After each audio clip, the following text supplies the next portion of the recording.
ബഹുമാനിയായ നമ്മുടെ principal Shrimati TV Sameena teacher, ഈ വാരാചരണത്തിൻ്റെ മുഖ്യ സംഘാടക നമ്മുടെ മലയാളം അധ്യാപിക ശ്രീമതി VA റംലത്ത് ടീച്ചർ, വിനീതൻ്റെ ഈ പ്രസംഗം ചിത്രീകരിച്ചുകൊണ്ടിരിക്കുന്ന മാസ്റ്ററുടെ ഏറ്റവും സ്നേഹസമ്പന്നനായിട്ടുള്ള അയൽവാസി ശ്രീമാൻ ഭരതൻ്റെ പ്രിയപുത്രൻ ശ്രീമാൻ master Abhinav Mathilakam Kottappuram Saint Ann's കോൺവെൻറ്റിലെ 10ാം സ്റ്റാൻഡേർഡ് വിദ്യാർത്ഥി, മറ്റ് സ്നേഹസമ്പന്നരായിട്ടുള്ള അധ്യാപിക സഹോദരിമാരെ, പ്രിയങ്കരായ മക്കൾ, മാസ്റ്റർ എന്ന് സ്വയം പരിചയപ്പെടുത്തുകയാണ്. PA CD മാസ്റ്റർ 30 വർഷത്തോളം ഹയർ സെക്കൻഡറി സ്കൂളിൻ്റെ സഹോദര സ്ഥാപനമായ സിരി സാഹിബ് മെമ്മോറിയൽ ഹൈസ്കൂളിൽ സാമൂഹ്യശാസ്ത്രം അധ്യാപകനായിരുന്നു. ഇത്തരത്തിലുള്ള വായനാ ദിനാചരണത്തിനെല്ലാം നേതൃത്വം കൊടുക്കാൻ ഈശ്വരാനുഗ്രഹത്താൽ സാധ്യമായിരുന്ന വ്യക്തിയാണ്. 2016 ദേശീയ അധ്യാപക അവാർഡ് ജേതാവാണ്.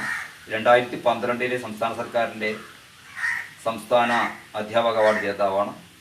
2012 സംസ്ഥാന അധ്യാപക അവാർഡ് ലഭിച്ച ഘട്ടത്തിൽ ഒരു ശിഷ്യൻ തന്ന ദക്ഷിണാസംഖ്യ ഒരു ഗ്രന്ഥാലയത്തിന് നൽകാൻ സാധിച്ചു എന്നുള്ള, ഒരു ഗ്രന്ഥാലയത്തിന് പുസ്തകങ്ങൾ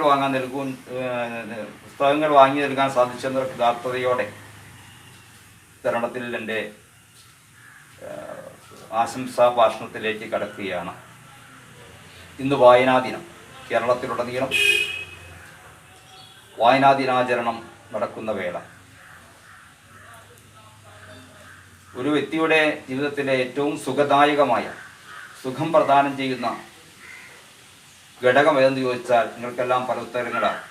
ചിലർ പറയും മികച്ച ഉദ്യോഗമെന്ന്, ചിലർ പറയും മികച്ച വരുമാനം എന്ന്, ചിലർ പറയും ഏറ്റവും സുഖസമ്പൂർണമായ ജീവിത സൗകര്യങ്ങളെന്ന്, ചിലർ പറയും മികച്ച സൗന്ദര്യമെന്ന്. അങ്ങനെ പലർക്കും പലതരത്തിലുള്ള ഉത്തരമാണുള്ളത്. പക്ഷേ ഇതിനൊക്കെ ഉപരിയായിട്ട് സുഖദായകമായ ജീവിതത്തിന് ഏറ്റവും സുപ്രധാനമായ ഒന്ന് അറിവ് നേടുക എന്നുള്ളതാണ്. അറിവ് നേടുവാൻ ഉതകിയ ഏറ്റവും നല്ല ഉപാധിയാണ് വായന. പുസ്തകങ്ങളിൽ അക്ഷരങ്ങളാണ്. ക്ഷരം എന്ന് പറഞ്ഞാൽ നശിക്കാത്തത്, ക്ഷരം എന്ന് പറഞ്ഞാൽ അക്ഷരം എന്ന് പറഞ്ഞാൽ നശിക്കാത്തത്, ക്ഷരം നശിക്കുന്നത്, അക്ഷരം നശിക്കാത്തത്.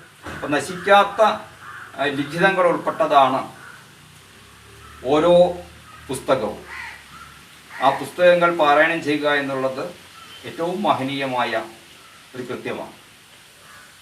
നിർഭാഗ്യവശാൽ ഇന്ന് പുസ്തക വായന പലപ്പോഴും അന്യം നിൽക്കുകയാണോ എന്ന് സംശയമുണ്ട്. ഇൻ്റർനെറ്റിൻ്റെയും ടെലിവിഷൻ്റെയും വീഡിയോ ഗെയിമുകളുടെയും എല്ലാം തന്നെ സാന്നിധ്യ നിമിത്തം വായന പലപ്പോഴും ക്ഷയിക്കുകയോ തളരുകയോ ചെയ്യുന്ന നിർഭാഗ്യകരമായ സാഹചര്യം ഉണ്ട്.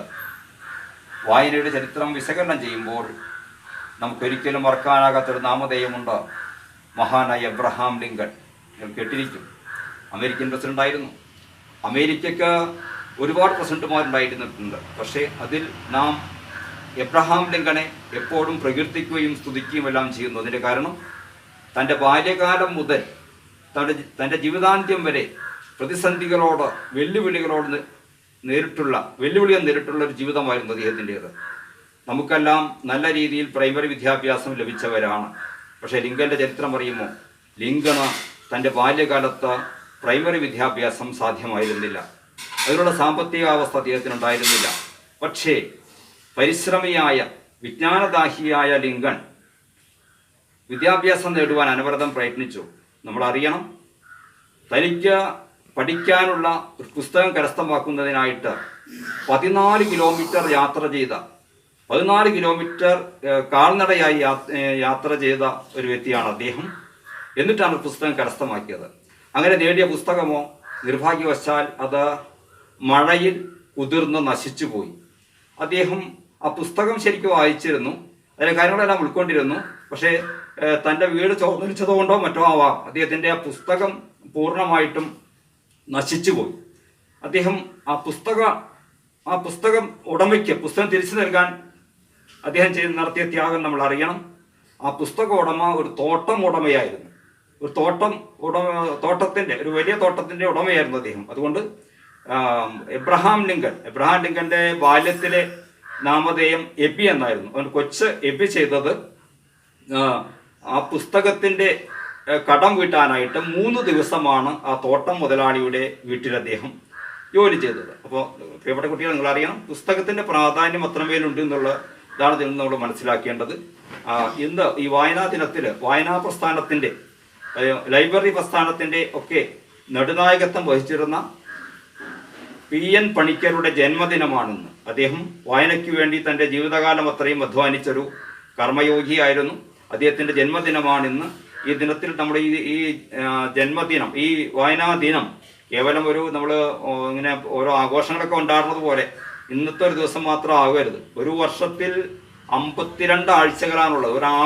ഒരാഴ്ചയിൽ ഒരു പുസ്തകമെങ്കിലും വെച്ച് വായിച്ചാൽ നമുക്ക് 52 പുസ്തകങ്ങൾ വായിക്കാനായിട്ട് സാധിക്കും. വായനയുടെ പ്രത്യേകത എന്ന് വെച്ചാൽ പുസ്തകം വായിക്കുമ്പോൾ നമ്മുടെ വൈജ്ഞാനിക മണ്ഡലം അത്യധികം അത് വിപുലമാവുകയാണ്, വിശാലമാവുകയാണ്. ആ ഒരു അനുഭൂതി ഒരിക്കലും നമുക്ക് TV-യിലൂടെയോ വീഡിയോ ഗെയിമുകളിലൂടെയോ ഇൻ്റർനെറ്റിലൂടെയോ പുസ്തകം നേരിട്ട് വായിക്കുമ്പോഴുള്ള അനുഭൂതി ലഭിക്കില്ല.